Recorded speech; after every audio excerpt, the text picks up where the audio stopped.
भावातीतं गगन सदृशं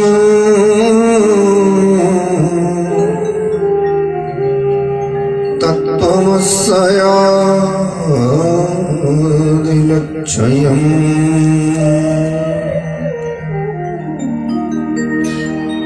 एकं नित्यं विमलमचलं सर्वधी साक्षिभूतं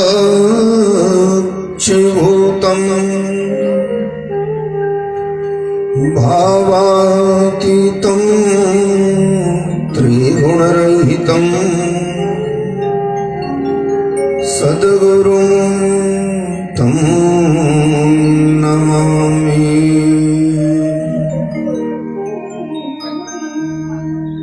या देवी स्तूयते नित्यम्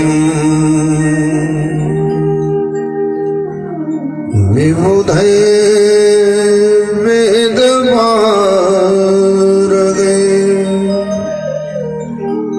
सा मे भवतु ज्योऽग्रे ब्रह्मरूपा सरस्वतीं गजाननं भूतगणाधिसेवितं कपित्थजम्बूफलचारुभक्षणम् उमासुतं शोकविनाशकारकम्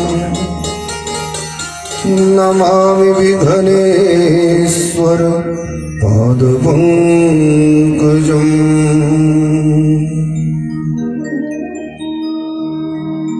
मङ्गलं भगवान् विष्णु मङ्गलं गरुडध्वज मङ्गलं पुण्डरीकाक्ष मङ्गलायतनो हरि।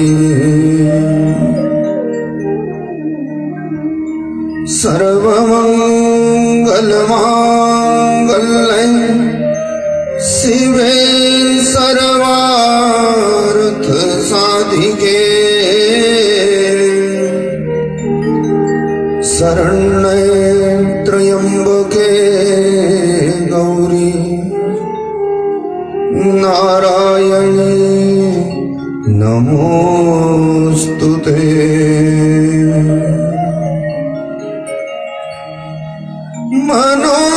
मनोजवं मारुततुल्यवेगं जितेन्द्रियं बुद्धिमतां वरिष्ठम् वातात्मजं वानरयूथमुख्यं श्रीरामदूतं शरणं प्रपद्ये।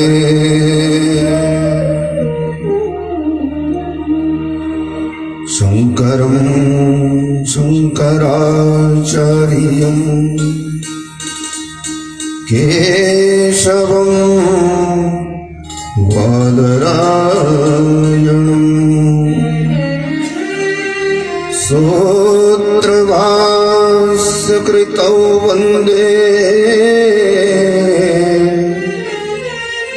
भगवन्तौ पुनः पुनः।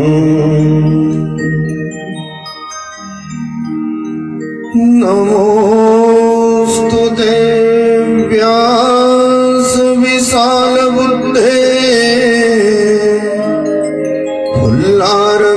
फुल्लारविन्दयत पत्रनेत्राः येन तोय भारत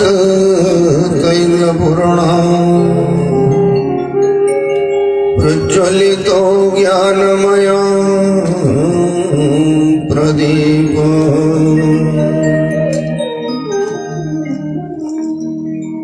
ध्येयं सदा परिभवघनमभीष्टदोहम् तीर्थास्पदम्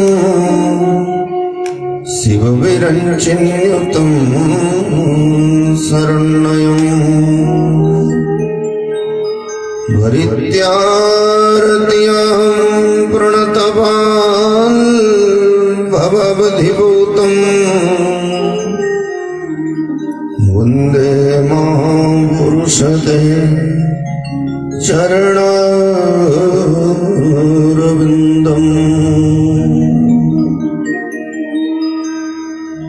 विनायकं गुरुं भानु ब्रह्मा विष्णु महेश्वरा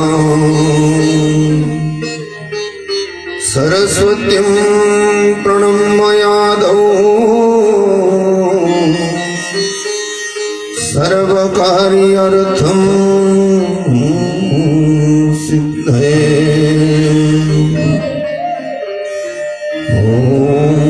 श्रीमन्महागणाधिपतये नमः। ॐ भूर्भुवस्सुः श्रेष्ठदेवताभ्यो नमः। ॐ श्रीकुलदेवताभ्यो नमः। ॐ श्रीस्थानदेवताभ्यो नमः। ॐ श्रीग्रामदेवताभ्यो नमः। ॐ श्रीचैततकरं प्रधानदेवताभ्यो नमः। ॐ श्रीसच्चिपुरन्दराभ्यां नमः। ॐ श्रीवाणी हिरण्यगर्भाभ्यां नमः। ॐ श्रीलक्ष्मीनारायणाभ्यां नमः। ॐ श्री उमामहेश्वराभ्यां नमः। ॐ श्री सर्वेभ्यो देवेभ्यो नमः। श्री सर्वेभ्यो ब्राह्मणेभ्यो नमः। श्री सर्वेभ्यो तीर्थेभ्यो नमः। ॐ श्रीमाता पितृ गुरुचरणकमलेभ्यो नमो नमः।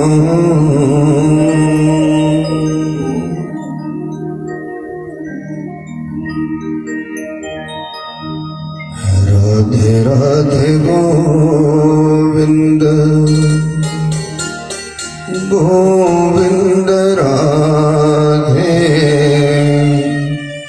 राधे राधे गोविंद गोविंद राधे राधे राधे गोविंद गोविंद राधे राधे राधे गोविंद गोविंद राधे राधे राधे गोविंद गोविंद राधे राधे राधे गोविंद गोविंद राधे।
कारण करुणा वरुणान्य भगवंचा कल्पतरु अखिल ब्रह्मांडा नायक भगवान श्री कृष्ण की वांगमयी प्रतिमा श्रीमद् भागवत महापुराण वृंदावन बिहारी लाल मेरे ठाकुर दैवाधिदैव भगवान शंकर आदिशक्ति जगत जननी मां भवानी इस क्षेत्र के समस्त देवी देवतागण परमादरणीय संत वृंद श्रद्धेय विद्युत मंडली सर्वाग्रगण्य विद्वान महानुभाव एवं तीर्थ तुल्य पावन पवित्र गृह वाटिका के पुण्य प्रांगण में श्री हरि की अपार कृपा बस श्रीमद् भागवती वार्ता की रसपान करता पावन पवित्र आप समस्त पुण्यात्माओं सर्वविदित हैं कलिकाल के समस्त पापों को धो देने वाली श्रीमद् भागवती कथा को लेकर हम आप सब संवेद रूप से एकत्रित हैं। आज हमारे यहाँ इस सप्ताह ज्ञान महायज्ञ का द्वितीय दिवस है। भगवान की अति कृपा का फल, कोई विघ्न नहीं, कोई बाधा नहीं। तो आइए परम पूज्य सद्गुरुदेव भगवान को वंदन करके आज की इस दोपहरी चर्चा को प्रारंभ करें। शोभायमान मंगलमय अपनी व्यासपीठ से इस महान गाथा के रसपान में तो आप सभी का हार्दिक अभिनंदन, हार्दिक स्वागत है। कि सच्चिदानंद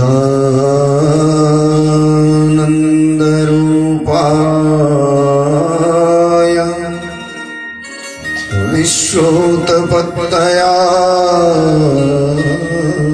हेतवे तापत्रय विनाशाय श्री कृष्णाय वयं नमः।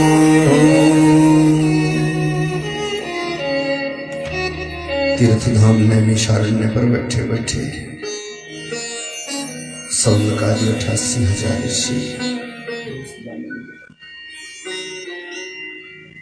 पुराण वेता व्यास शिष्य महाभाग सूत जी से सुनते श्रीमद् भागवत की कथा कलिकाल की समस्त विघ्न बाधाओं को दूर करने के लिए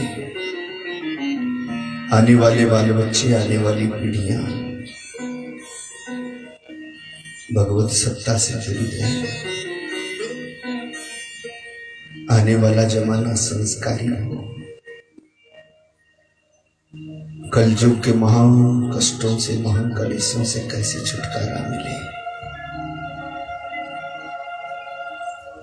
बस यही प्रयोजन लेकर इकट्ठे हुए थे नैमिषारण्य में। कथा भंग की भय से कि डर ये रहा कि विघ्न ना आ जाए, इसीलिए कहा कथा नहीं सुनना, कथा का सार सुनाओ।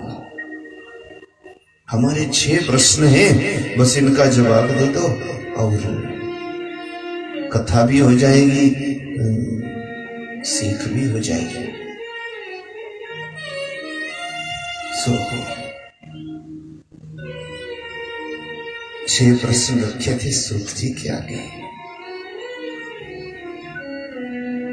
बस हमारे इन प्रश्नों का जवाब देकर शंकाओं का समाधान कर दो। सूत जी ने कहा था इन सब प्रश्नों का एक ही जवाब है, श्रीमद् भागवत महापुराण। अति संकट में रचा था हमारे गुरु जी ने। सुनो, जब उन्होंने भागवत की रचना कर दी परम संतोष हुआ था उनको।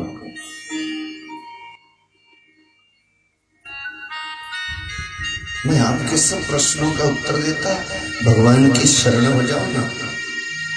और सब शरण हुए थे परमात्मा की, सो तो हम कर लिया वे ही शरण।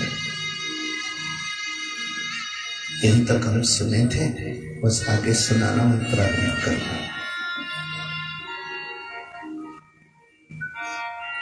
तो भाव से बोलो, सद्गुरुदेव भगवान की जय, वृंदावन बिहारी लाल की जय। जन्मादयस्य यतो अन्वयादितरतश्च अर्थेष्वभिज्ञायस्वराट् तेने ब्रह्महृदयाय आदिकवये मोहन्ति यत् सूरया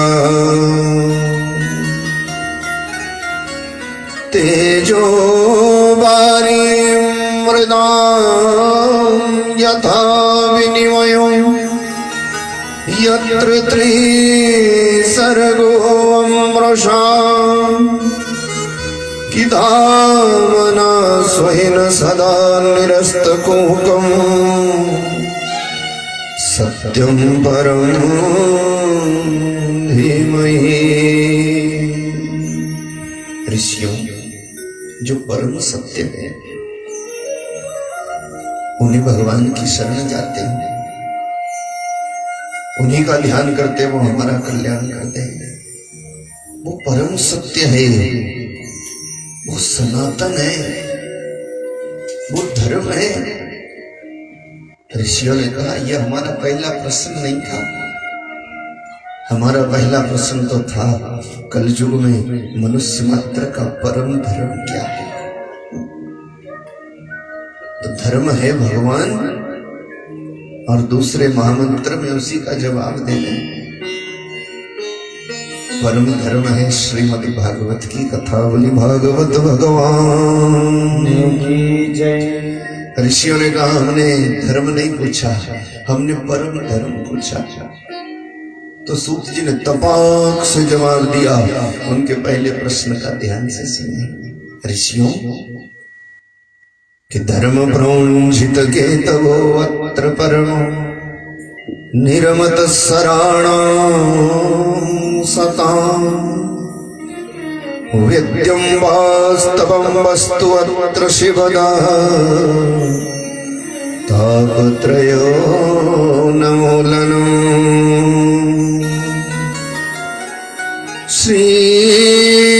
श्रीमद्भागवते महामुनिकृते किं वा परैरीश्वरा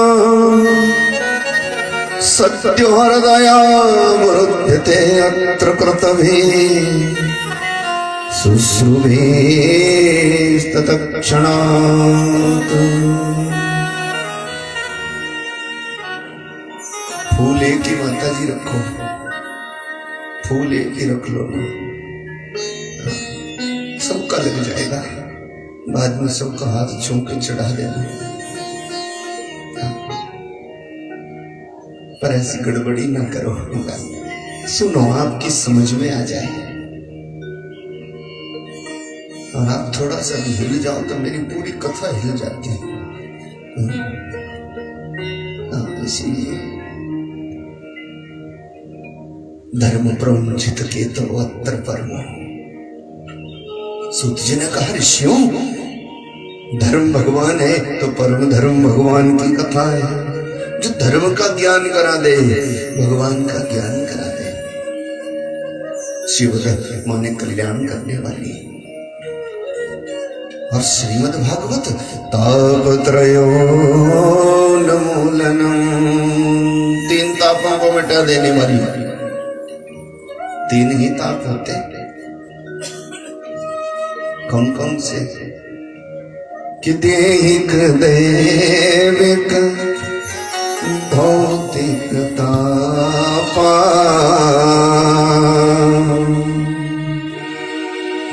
देहिक दैविक और भौतिक। देहिक ताप पता क्या होता? जब कभी सब कुछ हो, जान पहचान भी हो, रुपया पैसा भी हो, धन दौलत, खूब जान पहचान, नाता रिश्तेदारी बढ़िया, अच्छी अच्छी पदवियों पर, सब कुछ होते हुए भी ऐसा कोई रोग हमारे को लग जाए, कईयों को 20-20 साल बिस्तर में हो गए, कईयों की देह आदि सुख सुख के खत्म हो गई, प्राणी नहीं जा रहे। ऐसा कोई भयंकर रोग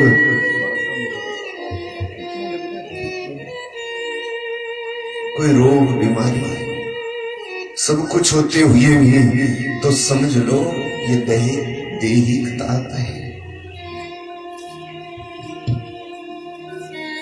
कई बार तो बहाना हो जाता ना कि भाई इलाज की सामर्थ्य नहीं है, जान पहचान नहीं है, पर ये सब कुछ होते हुए भी कई बार देखना सालों साल बीत जाते हैं, रोग बीमारी ठीक हो, उसको बोलते देहिक ताप। और ये किसका कसूर होता? हमारे कर्मों का। कि जन्म जन्मांतरे कृतं पापम व्याधि रूपेण प्रजायते। पता नहीं किस जन्म का किया हुआ पाप कैसी व्याधि के रूप में प्रकट हो जाएगा, उसको बोलते देहिक ताप। दूसरा होता दैविक ताप। दैविक ताप होता जब कभी हमारे को देवता की तरफ से दंड मिलता, सजा मिलती है, अपना देव प्रधान देश है। और वैसे भी ये जो संसार है, जिस संसार में हम रहते ना, उसकी रक्षा देवता करते हैं। अब देवता नहीं हो तो संसार नहीं हो। कैसे बोला? बोलो सूरज देवता नहीं हो तो कभी दिन हो, चंद्रमा नहीं हो तो चांदनी कौन करे, वरुण देवता नहीं हो तो जल कहां से मिले, और तो और अगर वायु देवता नहीं हो तो फिर हमारी सांस जिस पर जीवन आधारित है, सब चले कैसे? हवा के बिना थोड़ी काम चल सकता। वैसे ही हमारा कुल देवता होता, वैसे ही कोई इष्ट देवता होता, वैसे ही खानदान का देवता होता। तो जितना भी संसार है ना, देवाधीनम जगत सर्वम, पूरा संसार देवताओं के अधीन है। अब जो संसार देवता द्वारा रक्षित है उसमें हम रहते, कर्जा चढ़ जाता ना देवता का। इसलिए ये कर्जा चुकाने को देवता की पूजा नितांत जरूरी है। ये कर्जा चुकाने को देवता की पूजा बड़ी भारी जरूरी है। इसीलिए हर एक देवता को प्रणाम करो। समय आने पर बुजुर्गों का नियम था, गांवों में तो अब भी है, जगह जगह नई फसल आए तो पहले देवता के नाम, नई फसल आए पहले देवता के नाम का भंडारा होता ना आपके यहाँ। ये होना ही चाहिए, बस यही सनातन है और सनातन ही भगवान है, बस हमेशा याद रखो। और रखो मानी टोकरी में, टोकरी में क्या रखा?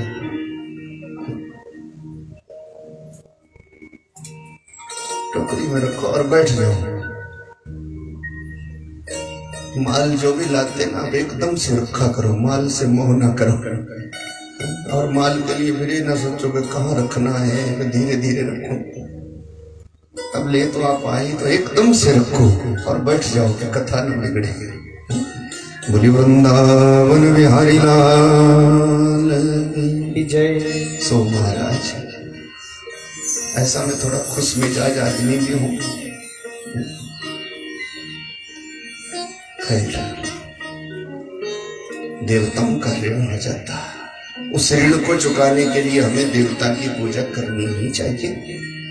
पर कभी कभी क्या होता, कभी कभी सत्संग नहीं मिलता, अच्छी शिक्षा नहीं मिलती, अच्छे संस्कार की कमी रह जाती, कुसंग में फंस जाते हम। कभी टोना टोटका, कभी जादू जमका, कभी ऐसे स्वार्थी लोगों की चाल में फंस जाते। सो कहता देवी को नहीं मानना, नहीं पागल हो जाओगे। कोई कहता हनुमान जी को नहीं मानना, नहीं तो बन बन भटकोगे। कोई कहता उसको नहीं मानना, कोई उसको नहीं। देव पूजा से हम विमुख हो जाते हैं। और कभी कभी पूर्व जन्म के कर्मों के अनुसार प्रमाद आ जाता, देवता की पूजा छूट जाती है। अब बोलो भला, जो रक्षा करता संसार की, रहते हम वहां पर और कर्जा चढ़ता जाता उसको चुकाते नहीं, तो मालिक तो लेगा। उसको बोलते देवताओं का कर्जा। इसीलिए समय समय पर देवता की पूजा हो करके ये कर्जा चुकाना ही चाहिए। नहीं तो देवता तो भाई जरूरी है, उसको जरूरत है, इकट्ठा करेगा तब संसार में बांटेगा। और हम पूजा नहीं करेंगे तो ऋण चढ़ जाएगा। इसीलिए देवताओं का ऋण चुकाने को ये देव पूजा बड़ी जरूरी है। देखो सूरज भगवान अनंत काल से प्रकाश दे रहा है, कभी बिल तो नहीं आया उसका। सूरज का बिल कभी आया? यहाँ पर थोड़ी गड़बड़ी की तो आपकी बिजली काट दी जाए। अब तो जमाने बदलने लग गए, थोड़ी गड़बड़ी करिए आपका पानी काट लिया जाए, बिल नहीं भरते ना। और वहां देखो ना तो कभी वायु देवता का बिल आया। तो आज के हिसाब से वो कर्जा चुकाना ही चाहिए। अगर दैविक ताप से बचना हो तो उससे बचने के बड़े उपाय। सूरज भगवान के ताप से बचना हो तो कम से कम सूर्यार्घ ही रोज दे दिया करो। बोले नारायण भगवान की जय। कि सूरज प्रसन्न रहे, सूर्यार्घ दे दो। वरुण देवता के कोप से बचना हो तो जगह जगह लिखा होता ना, जल व्यर्थ ना गमाए, जल जीवन है। तो जल की सुरक्षा होनी चाहिए, पानी शुद्ध रहना चाहिए और बेकार में नहीं गंवाना चाहिए। जितनी जरूरत हो, बूंद बूंद की रक्षा की जरूरत है। ये भी वरुण देवता की एक पूजा है, जिससे व्यवस्था बनी रहे समाज में, वायु शुद्ध रहे। इसीलिए वायु को प्रदूषित न किया जाए, पेड़ पौधा लगाया जाए, ये अत्यंत आवश्यक है। और ये सब रहेगा तो सनातन रहेगा। फिर हमारे को ये ताप नहीं होंगे, न देहिक ताप होगा न दैविक ताप होगा। पर कभी कभी हम ये सब कुछ भूल जाते हैं, तब कष्ट होता हो। उसको बोलते फिर जगह जगह जाते ना कि देवता का दोष हो गया भाई, किसी की कुलजा नाराज हो गई, किसी का इष्ट देवता नाराज रूठ गया, कुछ दर दर भटको। देवता का कोप बड़ा खतरनाक होता, खाली भरे जंगे खानदान खत्म हो जाते। और तीसरा होता भौतिक ताप। जब हम देवता को भी नकार देते, कोई परवाह करते ही नहीं, दिन को दिन नहीं मानते, रात को रात नहीं, प्रकृति मां से छेड़छाड़ करते, तो फिर भौतिक ताप का शिकार हमारे को होना पड़ता। कभी इतनी गर्मी पड़ जाए कि बारिश कभी हो ही नहीं, कभी इतनी बरसात हो जाए कि कुछ बचे ही ना, खड़ी खड़ी फसलें खराब हो जाए, समाज में कोई भयंकर बीमारी फैल जाए, उसको भौतिक ताप बोलते हैं, अनायास अचानक। और फिर अब ये 2 साल से तो ज्यादा उदाहरण की जरूरत नहीं है, समाज में सब देख रहे हैं। उसको बोलते प्रकृति मां का कोप, उसको बोलते भौतिक ताप। कुछ तो डर के मारे अंदर ही रह गए, जिनको कोई बीमारी नाम की चीज थी नहीं, तो कुछ डर के कुछ डरा के उसको भौतिक ताप बोलते। ऐसी कोई भयंकर संकट जब आ जाए समाज में, सूत जी कहते ऋषियों, ये जो मनुष्य का परम धर्म है, इन सब संकटों का कारण है कि मनुष्य ने परम धर्म छोड़ दिया, अर्थात भगवान का भजन छोड़ दिया। अंतःकरण पवित्र नहीं रह गए, बेईमानी हो गई। तभी तो कभी देवता नाराज हो जाए, कभी देह खराब हो जाए, तो कभी प्रकृति रुष्ट हो जाए। गिरा रहता जीव इन तीन तापों में। तो श्रीमद् भागवत की शरण आ जाओ। ऋषियों, कलिकाल के तो सब पापों को मिटा देता, पर तापत्रयोन्मूलनम्,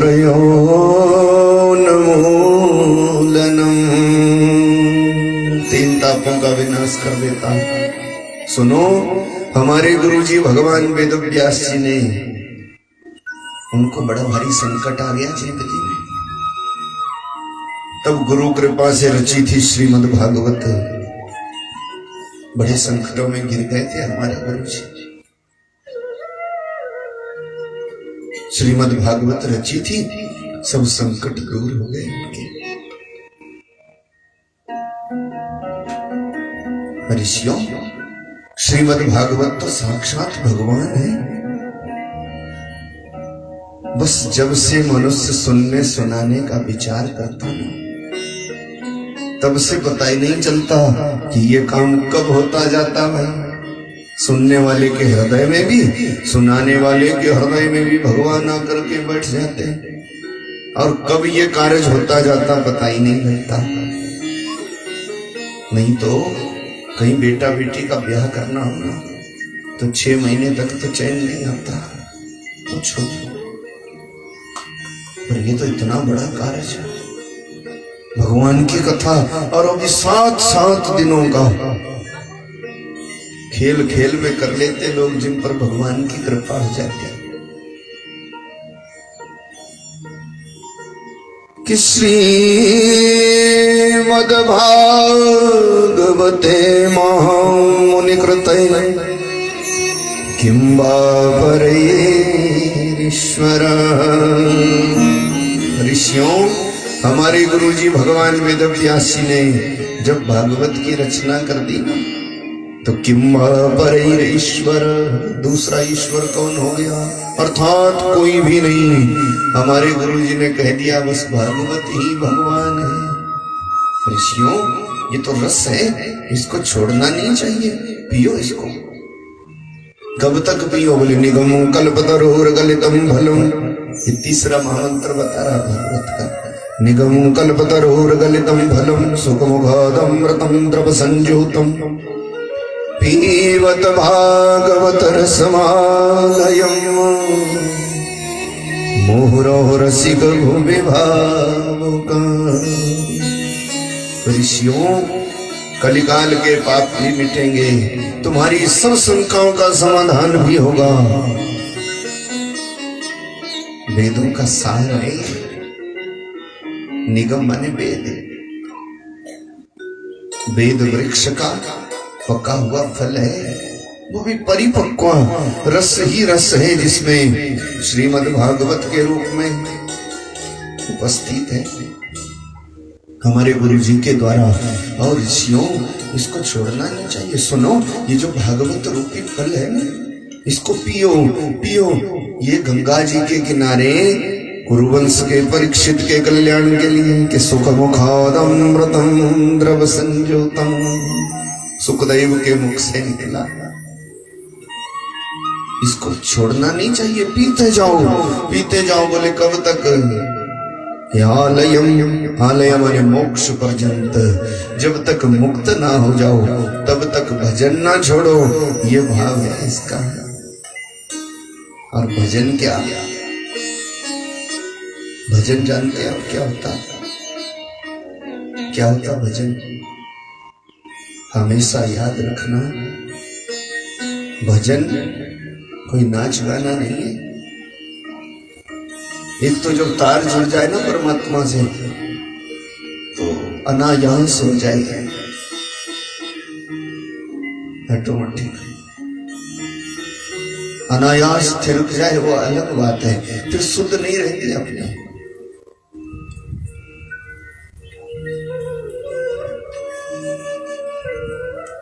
जो बना बनाया ऐसा नाच गाना भजन नहीं है। तो भजन क्या है जानते हैं कि क्या क्या कमाया मैंने, आओ हिसाब कर ले। ये भजन है, याद रखना, इसको बोलते भजन। कि क्या क्या कमाया हमने, आओ हिसाब कर ले। क्या क्या कमाया हमने, आओ हिसाब कर ले। कितनी किताब पढ़ ली, खुद की किताब पढ़ ले। कितनी किताब पढ़ ली, खुद की किताब पढ़ ले। क्या क्या कमाया हमने, आओ हिसाब कर ले।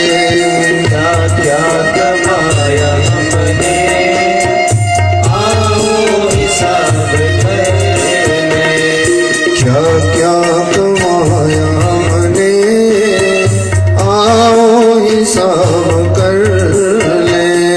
क्या क्या कमाया हमने, आओ हिसाब कर ले। आज तक क्या किया जो नहीं करना चाहिए था, क्या नहीं किया जो बहुत पहले कर लेना चाहिए था। उस खरे खोटे का ज्ञान आए, यही तो भजन है।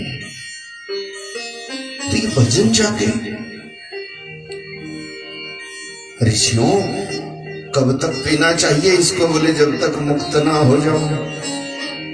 ये रस रूप होकर के गंगा जी के किनारे सुखदेव के मुखारविंद से निकला। ऋषियों ने कहा सूत जी, कल से तो आप कह रहे हैं कि हमारे गुरु जी ने रचा, वेद व्यास जी ने, श्रीमद् भागवत व्यास जी ने रचा, व्यास जी ने रचा, और आज कह रहे हैं कि सुखदेव के मुखारविंद से निकला। तो रचा व्यास जी ने, निकला सुखदेव के मुख से, ये बात समझ में नहीं आती, समझाओ। दूसरी तरफ से आप कह रहे हैं कि ये फल है, और कह रहे हैं पियो पियो, तो फल तो पिया नहीं जाता संत जी। ऐसे पूछा, फल तो पिया नहीं जाता, फल चाहे कितना भी पक्का हो, फल को तो खाते ही है ना। कितना भी पक्का हो, आप आम हो चाहे कितना पक्का, कितना पल पल हो, रस लगता हो जैसे टपकरा, तो भी ऐसा थोड़ी बोलेंगे लो जी आम पी लो। सभी कहेंगे आम खाओ जी। केला कितना भी पक्का हो चाहे, कोई भी फल हो, तो ये थोड़ी बोलेंगे लो जी फल पियो। ऐसा थोड़ी कहेंगे लो केला पी लो जी, चाहे कितना भी पक गया हो। तो एक तरफ से आप फल कह रहे हैं, एक तरफ से पीने की बात कर रहे हैं। बोले ऋषियों,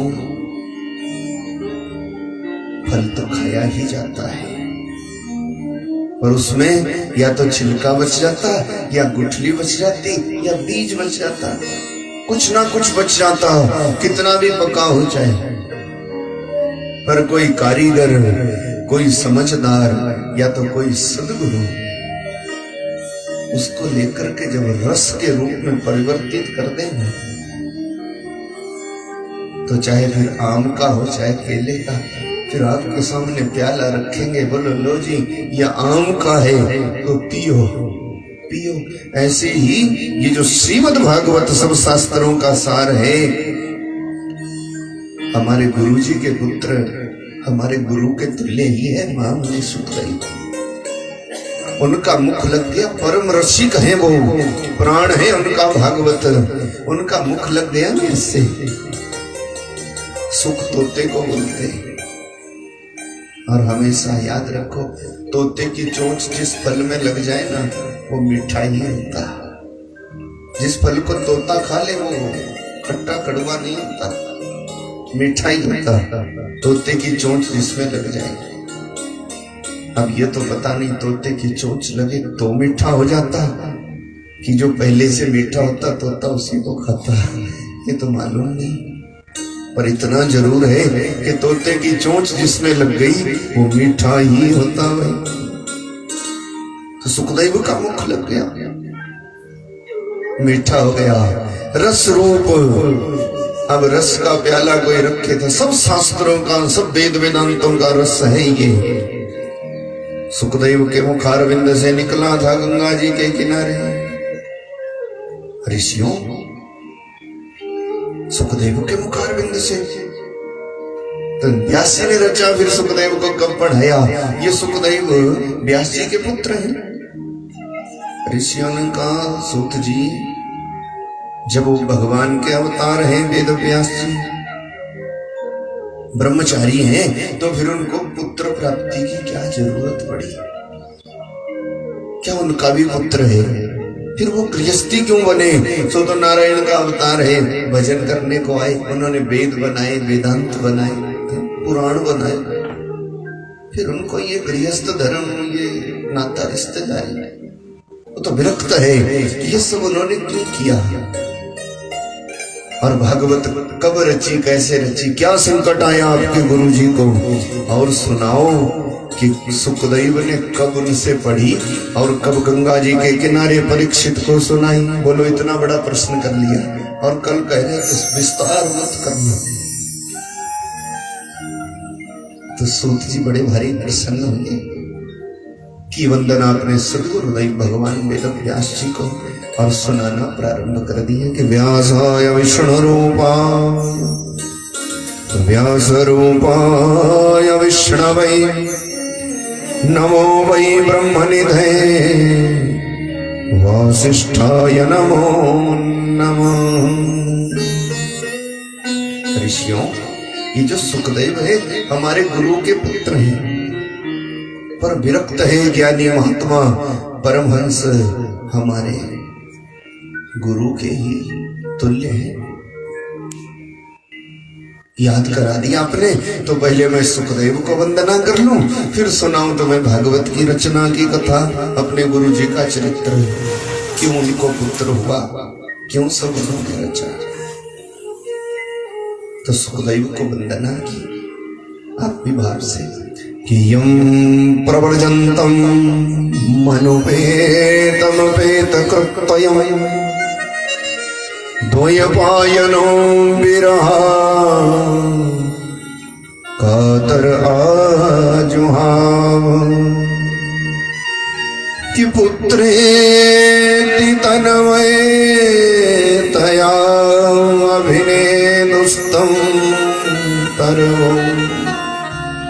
सर्वभूत हृदयं मुनिमानतोऽस्मि।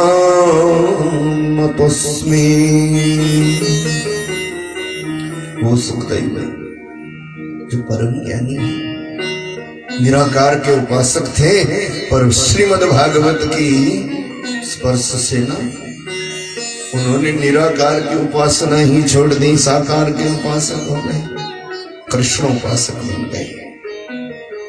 वही सुखदेव जो कण कण में भगवान को देखते। ऋषियों 12 साल मातृगर्भ में रहे और पैदा होते ही माया घेर लेगी इस डर से जंगल में भाग गए थे। जिनके जंगल में पधारने पर वृक्ष भी अपने को धन्य मानते थे, और व्यास जी को जवाब दिया, व्यास जी आपका पुत्र आया, हम भी धन्य हो गए। ऐसे सर्वभूत हृदय कण कण में रहने वाले महामुनि सुखदेव को मैं वंदना करता। बोली सुखदेव जी महाराज की जय। सुखदेव को प्रणाम किया। फिर ऋषियों ने तो कितने प्रश्न कर लिए थे, क्या संकट आया आपके गुरु जी को, क्यों गृहस्थी बने, क्यों उनका पुत्र हुआ, क्यों भागवत रची, कब पढ़ाई, कब सुखदेव चले गए गंगा जी के किनारे, कब परीक्षित को सुनाई। अब इस कथा को समझाने के लिए तो हमको थोड़ा समय चाहिए था। तो सूत जी ने सुनाना प्रारंभ किया, आप भी ध्यान से सुनिए। जब तीसरा द्वापर आया, 28 द्वापर हो गए आज तक, 28 सतयुग हो गए, 28 त्रेता हो गए, 28वां कलयुग चल रहा है। तीसरा द्वापर आया तो संसार के उद्धार के लिए भगवान नारायण ने व्यास अवतार लिया। व्यास जी यमुना के मध्य सूर्यजा नामक द्वीप है, वहीं पर सत्यवती के गर्भ से पैदा हुए। पैदा होते ही जवान हो गए, जटाएं निकल आई, छत्र कमंडल दंड आकाश से गिरे। सब धारण की संतों की सामग्री, माता जी की परिक्रमा की और कहा, माता मैं सकल संसार की माताओं का पुत्र संसार का कल्याण करने को पैदा हुआ। मैं अब तीर्थ यात्रा पर निकल गया, जब भी जरूरत पड़े याद कर लेना, आ जाऊंगा। ऐसे व्यास जी पैदा होते ही तीर्थ यात्रा पर निकल गए, अनुभव इकट्ठा किया। तीर्थ यात्रा, अगर भजन का अनुभव चाहते हो तो तीर्थ यात्रा जिंदगी में जरूर करो।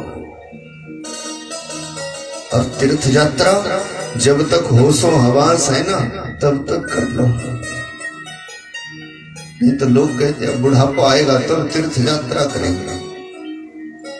बुढ़ापे की तीर्थ यात्रा तो शास्त्र कहते अधमाति अधमा, गई गुजरी से भी गई गुजरी है बुढ़ापे की तीर्थ यात्रा। ना तो ठीक से कुछ देख सकते, ना सुन सकते, ना बैठ सकते, तो बुढ़ापे में की गई तीर्थ यात्रा। माताएं गाती रहती ना जगह जगह, कहीं कीर्तन होता, कहीं माताएं गाती। एक बढ़िया पंक्तियां हैं, मेरे को आती तो नहीं, गाती रहती ना, भजन करो मस्त जवानी में, बुढ़ापा किसने देखा है। खूब ठुमका लगाती, बुढ़ापा किसने देखा, बुढ़ापा किसने देखा। और फिर कहते अभी तीर्थ यात्रा की क्या जरूरत है, क्या करेंगे, अभी गंगा स्नान करके बूढ़े होंगे तो गंगा स्नान ही करना। तो तीर्थ यात्रा जवानी में कर लो, अनुभव देती भजन करने का जितना हो जाए। आपने भी की मां जी तीर्थ यात्रा,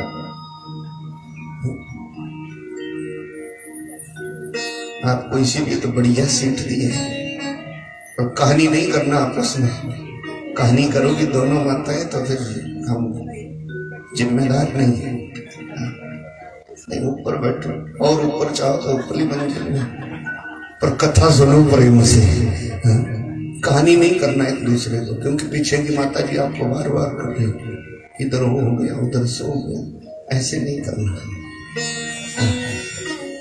बस तो बोलिए वृंदावन बिहारी लाल की जय। मैं कह रहा था तीर्थ यात्रा अनुभव देती है।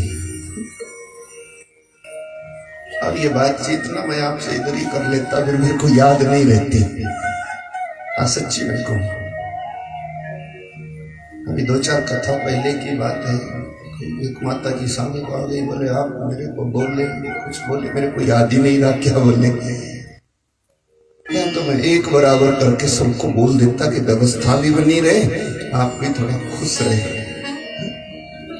नहीं तो गर्मी का मौसम है, फिर नींद आ गई तो भी कथा गई, कहीं पाप चढ़ गया तो ये सब तो मेरे को ध्यान रखना ही पड़ता ना, इसीलिए तो भाव से बोली भागवत भगवान। तीर्थ यात्रा करके अनुभव पैदा किया और फिर चले गए बद्रीनाथ में, कुटिया बना लिया। व्यास जी का आश्रम बद्रीनाथ में, भारत का आखिरी गांव है जहाँ, बहुत आप भी गए, बहुत सुंदर है। ठाकुर की कृपा से मैं भी गया। ऊपर अनंत और छन्न आकाश है, साफ सुथरा।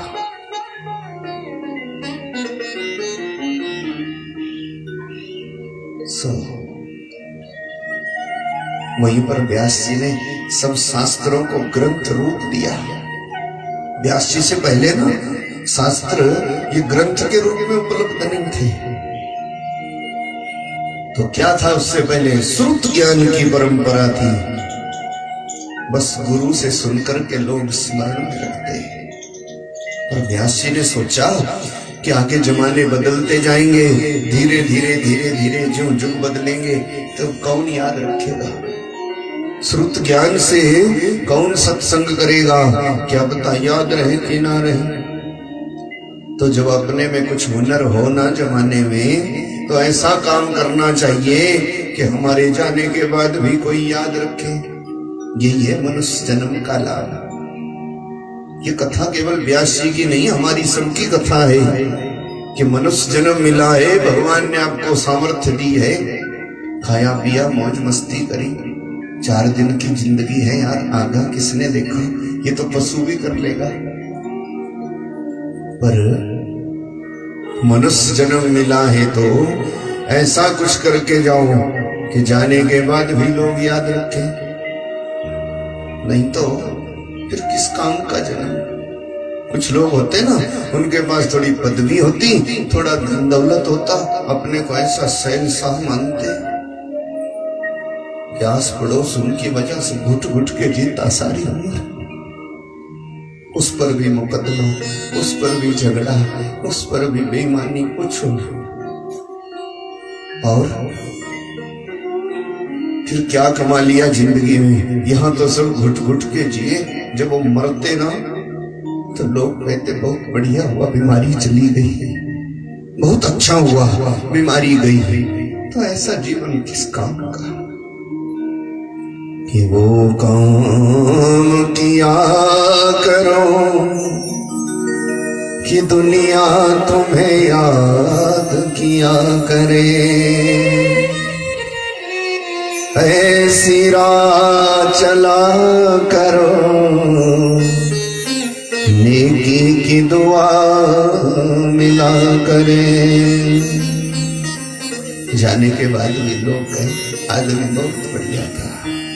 यही तो मनुष्य जन्म का लाभ है, और क्या? तो व्यास जी ने सोचा ऐसा कुछ करूं कि जाने के बाद भी दुनिया कहे कि भाई आदमी खरा था, तो ग्रंथ रूप में उपलब्ध करा दूं। वेद भगवान का स्वरूप है, निराकार है, कल सुनाया था आपको। वेद को ग्रंथ के रूप में तैयार किया व्यास जी ने। 4 वेद बनाए, नाम पड़ गया वेद व्यास, तब बोलते उनको वेद व्यास। तो वेद की भाषा थोड़ा कठिन है, सहजता से समझ में नहीं आएगी। इसीलिए व्यास जी ने सोचा कि साधारण लोगों के लिए वेदों का रस लेकर के और कोई ग्रंथ बना दूं। तो वेदों का रस लेकर के 108 वेदांत बना दिए। 108 उपनिषद है हमारे, 4 वेद हैं। ये तो हमारे को पता होना ही चाहिए और अपने बाल बच्चों को सिखाना ही चाहिए, क्योंकि हम सनातनी हैं। सो 4 वेद बनाए, 108 वेदांत बनाए। फिर सोचा ये वेदांत की भाषा भी कठिन है, समझ में नहीं बनेगी। ऐसा ग्रंथ तैयार करूंगा। तो अपनी कल्पना से ही बैठे बैठे वेद व्यास जी ने तपोबल के कारण मन ही मन महाभारत की रचना कर ली। सोचा इसको ग्रंथ के रूप में बनाए, तो ब्रह्मा जी को बुलाया था, ब्रह्मा जी की स्तुति करी। ब्रह्मा जी से कहा हमने महाभारत रची है, हमारे महाभारत के लेखक हो जाओ। और अकेले से नहीं होगा, बड़ी कल्पना है हमारी। ब्रह्मा जी ने कहा हमारे को तो सृष्टि के कार्यों से फुर्सत नहीं है, गणेश जी को बुलाओ। और बद्रीनाथ धाम में ना, जहां व्यास जी की कुटिया है, वहां गणेश जी की गुफा भी है साथ में। तप किया था, गणेश जी को बुलाया। और जब गणेश जी आए, व्यास जी ने हाथ जोड़े कि देखो आप बुद्धि के अधिष्ठाता है। कि लेखको भवतुं गणनायकं मम भारतस्य मय्येव प्रच्यमानस्य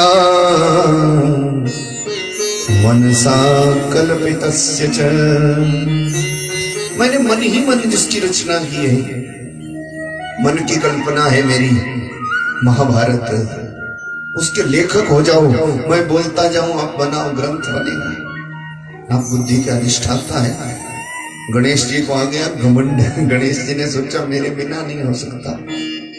गणेश जी ने कहा हम बुद्धि के अधिष्ठाता, हमारे बिना तो ये कार्य हो ही नहीं सकता। हम भी जानते महाभारत, हमें छोटा समझते हो? व्यास जी ने कहा छोटा नहीं, लेखक हो जाओ। गणेश जी ने कहा तो बोलना नहीं, हम खुद लिखेंगे, हम बुद्धि के अधिष्ठाता हैं। और दुनिया को सिखाया कि अहंकार तो अपना भी नहीं रखते भगवान। गणेश जी भी तो नारायण के अवतार हैं। लो जी व्यास जी लिखाने को हुए, गणेश जी ने मना किया ना, मैं खुद लिखूंगा और खुद ग्रंथ तैयार करूंगा, इसमें तेरा क्या है। कागज कलम का प्रबंध किया, पेड़ों की छाल पत्ते स्याही बनाई, लिखने को हुए। और गणेश जी अभिमान ऐसा चूर हुआ पूछो ना, एक अक्षर भी नहीं लिख पाए। क्यों? क्योंकि शुरू होना था तो श्री गणेशाय नमः। अब बोलो भला लिखने वाले भी आप हो और आप ही लिख दो कि मैं श्री फलाना राम मेरे को नमस्कार। यहीं से शुरू करो तो बात जचती है कि नहीं? गणेश जी लिखने तो लगे थे ना कि श्री गणेशाय नमः, हम मेरे को ही नमस्कार। तो सोचा ये तो गलत हो जाएगा, ठीक नहीं, अपने को ही लिख देंगे मैं ही मेरे को ही नमस्कार, तो ठीक थोड़ी होगा। गणेश जी ने सोचा कुछ और प्रारूप दें, कोई और भाषा बनाए। बड़ा उल्टा पुल्टा करके देखा, एक भी अक्षर नहीं लिख पाए। तो व्यास जी से कहने लगे जरा शुरुआत तो बताओ। व्यास जी ने कहा आप कहते मैं सब कुछ जानता, बोले शुरू ही करना नहीं जानता और तो सब कुछ जान रहा। ऐसे अभिमान चूर हुआ था। तो व्यास जी ने कहा था गणेश जी इसमें ना कुछ मेरा ना तेरा, ये तो परमात्मा की कृपा है। सो महाभारत ना कोई लिखने वाला ना कोई लिखाने वाला, बस। तो बोले पहला प्रणाम किसको किया जाए? गणेश जी ने सोचा मेरे को श्री गणेशाय नमः तो मैं लिख नहीं सकता, और कहीं व्यासाय नमः लिख दूं तो फिर मेरी क्या औकात रह गई, फिर तो ये बड़ा हो गया। यही घमंड तो खतरनाक है। तो व्यास जी ने कहा ये नहीं है हमारा कुछ भी। तो बोले शुरुआत तो करा दो ना। तो व्यास जी ने कराई शुरुआत के नारायणं नमस्कृत्यं नरं चैव नरोत्तमं देवीं सरस्वतीं व्यासं ततो जयमुदीरयेत्।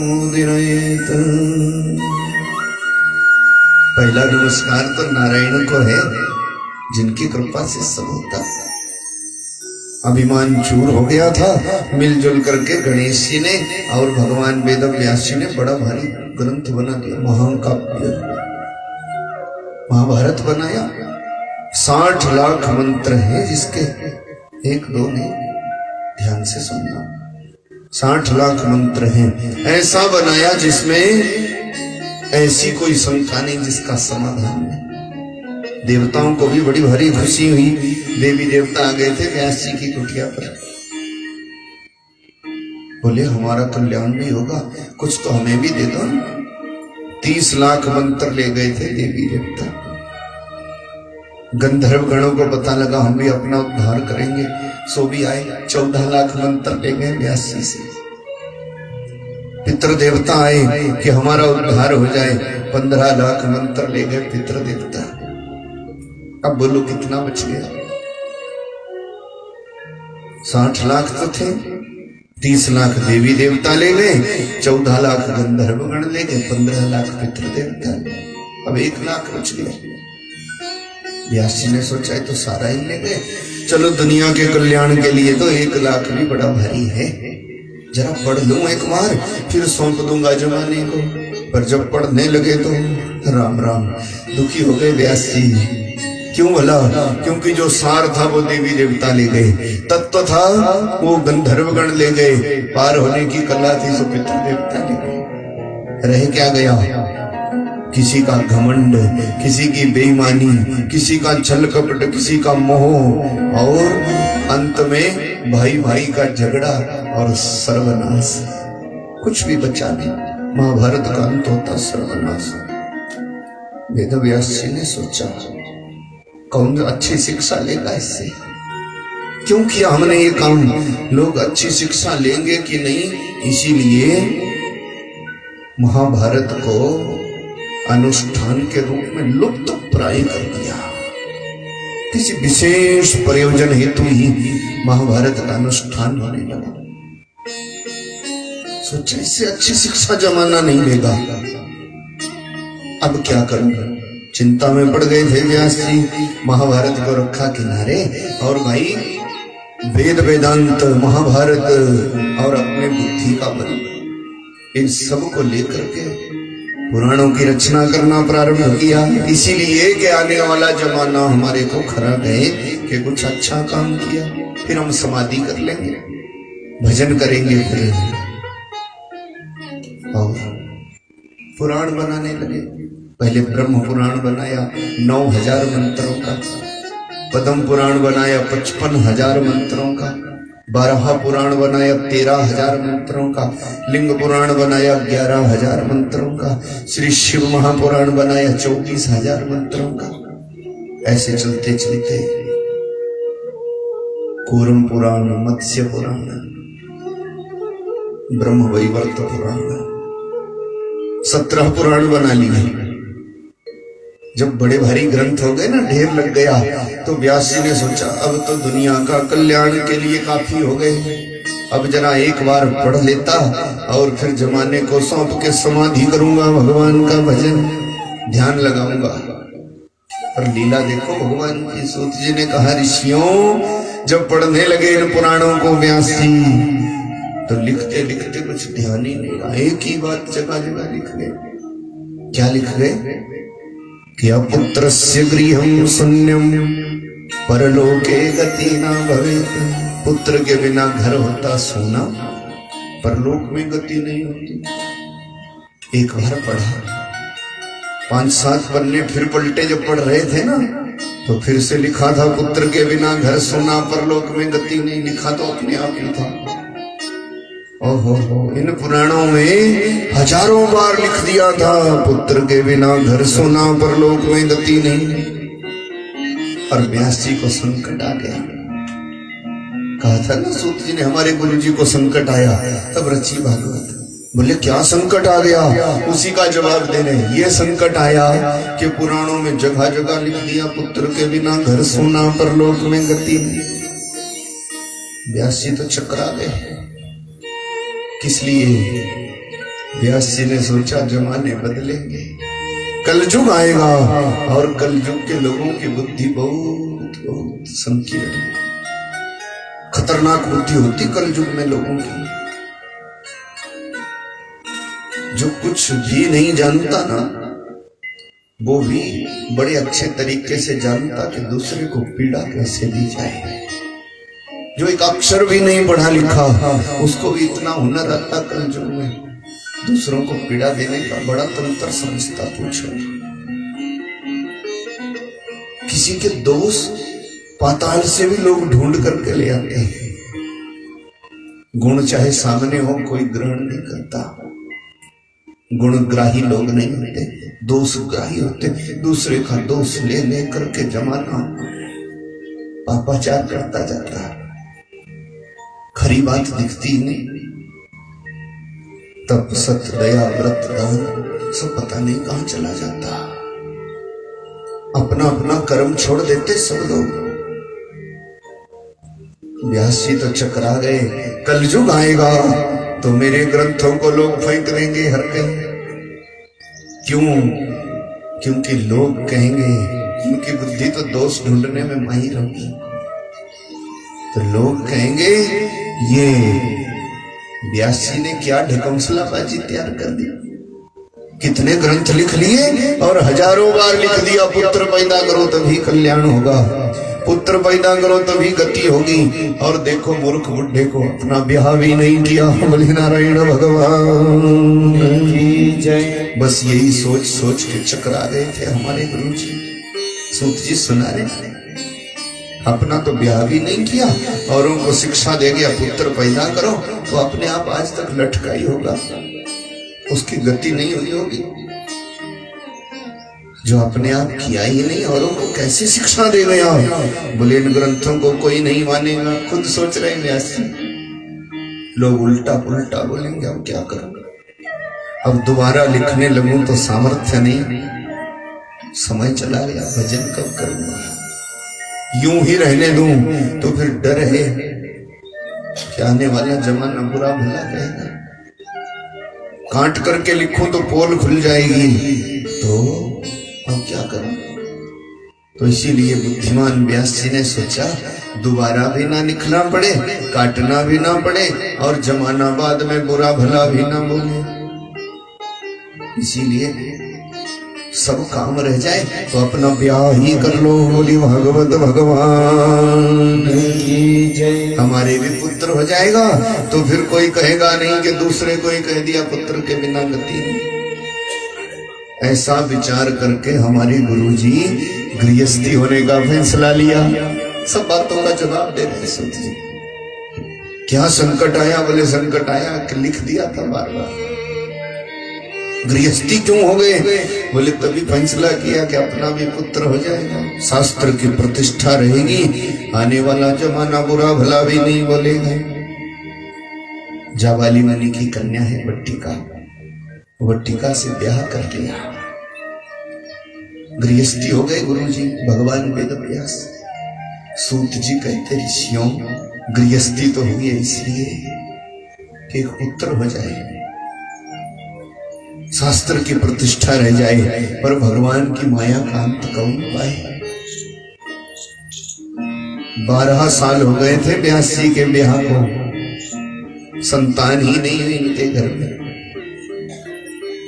तब व्यास जी ने फैसला किया जीवन यूं ही ढलता जाएगा, ना रहेगी शास्त्र की प्रतिष्ठा, ना रहा ब्रह्मचर्य, तो चलो क्यों ना पुत्र प्राप्ति के लिए किसी देवता की आराधना करें, किसी देवता को मनाएं। फैसला कर लिया था रातों रात, और दूसरे दिन मेरू पर्वत पर चले गए थे अपनी पत्नी के संग पुत्र प्राप्ति के लिए।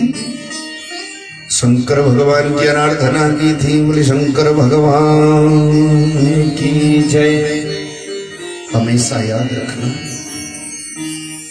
संसार का सुख चाहते हो, संसार में पुत्र पौत्र नाता रिश्तेदारी, खूब ऐश्वर्य धन दौलत भंडार चाहते हो ना, तो शिव जी की पूजा रोज करो। कोई रोग बीमारी ना हो, कोई संकट पीड़ा ना हो, अर्थात संसार का सकल वैभव चाहते हो तो भगवान शंकर की पूजा रोज करो। और अगर कहीं सदगुरु की कृपा हो जाए और संसार से वैराग आने लगे ना, तो ठाकुर जी की पूजा रोज करो। मोक्ष देते हमारे ठाकुर जी, आगे का रास्ता बनाते हो, और यहाँ का वैभव चाहिए, संसार में सुखी रहना चाहते हो, धन दौलत ऐश्वर्य पदवी मान प्रतिष्ठा पुत्र पौत्र नाता रिश्तेदारी भाईचारा, ये सब चाहिए, तो शिव पूजनम नित्यम, नित्य प्रति शिव पूजा करो। सबसे ज्यादा जल्दी प्रसन्न होने वाला कोई है तो शंकर जी है, वो भोलानाथ है। शिव जी की पूजा तो होती ना आपके, पूर्ण परमात्मा है वो, सूक्ष्म रूप से पिंडी के रूप में जो शिव होता। अंगुष्ठ मात्र की पिंडी अपने घर में रखो और भगवान शंकर की रोज पूजा करो। इतना प्रसन्न होता पूछो ना, कि भागते भागते भी, कहीं चलते चलते भी पानी का अगर लोटा चढ़ा दिया ना, खुशी हो जाता भोलानाथ। और चम्मच भर कहीं दूध मिल गया तो पूछो ही, बड़ा खुशी लगता। कई फूल पत्ते मिल गए, गिरदुल्बा मिल गई, एक दो बिल पत्र मिल गया तो इसकी खुशी का ठिकाना पूछो। सस्ता सौदा है। सबसे ज्यादा जल्दी प्रसन्न होने वाला कोई है, शंकर जी है। लोक परलोक के कल्याण के लिए ठाकुर जी का भजन करो। भगवान दो नहीं है, सूक्ष्म रूप से पिंडी के रूप में शिव है और स्थूल रूप से मोर मुकुट सिर गलवन वाला, केसर तिलक लगायो, केसर तिलक लगा। मोर मुकुट सिर गलवन वाला, केसर तिलक लगायो, केसर तिलक लगा। ओ वृंदावन की कुंज गलिन में सबको नाच नचायो, सबको नाच नचायो। श्री राधे गोविंदा मन भजले हरि का प्यारा नाम है। श्री राधे गोविंदा मन भजले हरि का प्यारा नाम है। गोपाला हरि का प्यारा नाम है, नंदलाला हरि का प्यारा नाम है। गोपाला हरि का प्यारा नाम है, नंदलाला हरि का प्यारा नाम है। श्री राधे गोविंदा मन भजले हरि का प्यारा नाम है। श्री राधे गोविंदा मन भजले हरि का प्यारा नाम है।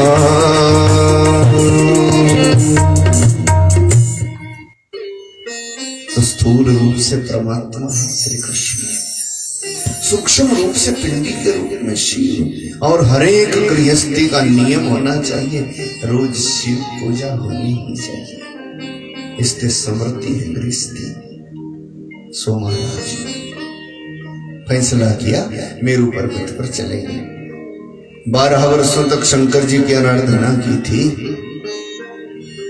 तब प्रकट हुए थे भोलानाथ। भोलानाथ है, शिव जी की पूजा रोज किया करो। शिव जी का मंदिर है आपके गांव में है? हाँ, तो हर गांव में होना चाहिए। बुजुर्ग लोग कितने समझदार होते, सामर्थ्य भी नहीं होती थी ना, कहीं से लिया गोल पत्थर बावड़ी पर रख दिया, तो तड़के में माता जी आए तो थोड़ा जल चढ़ा दे, नमः शिवाय बोल के कल्याण हो जाता। कितने समझदार होते थे। हम तो आज खोज लगे ना करने कि पीपल शुद्ध हवा देता है। बुजुर्ग लोगों को देखो, उन्होंने पीपल को परमात्मा मान के खूब पूजा किया। इसके कण कण में देवी देवता रहता, पत्ते पत्ते। कहीं बड़ का पेड़ मिलता, कहीं बड़ की जड़ ले आते, गांव के कोने में लगा देते। कितनी ताकत हमारे को हवा के रूप में देते। कितने समझदार रहते थे बुजुर्ग लोग, अनपढ़ नहीं थे। जगह जगह शिव जी की पिंडी रख देते, कल्याण होता उससे। सो भगवान वेदव्यास जी ने 12 वर्षों तक की थी शिव जी की आराधना। भोलानाथ सकल कामनाओं की पूर्ति करने वाला, तो शिव जी की पूजा रोज किया करो। प्रेम से बोलो ना 2 मिनट। मेरा शंकर है भोला भाला, ये तो डमरू वाला शंकर बम भोला रे, शिव बम भोला रे। मेरा शंकर है भोला भाला, ये तो डमरू वाला शंकर बम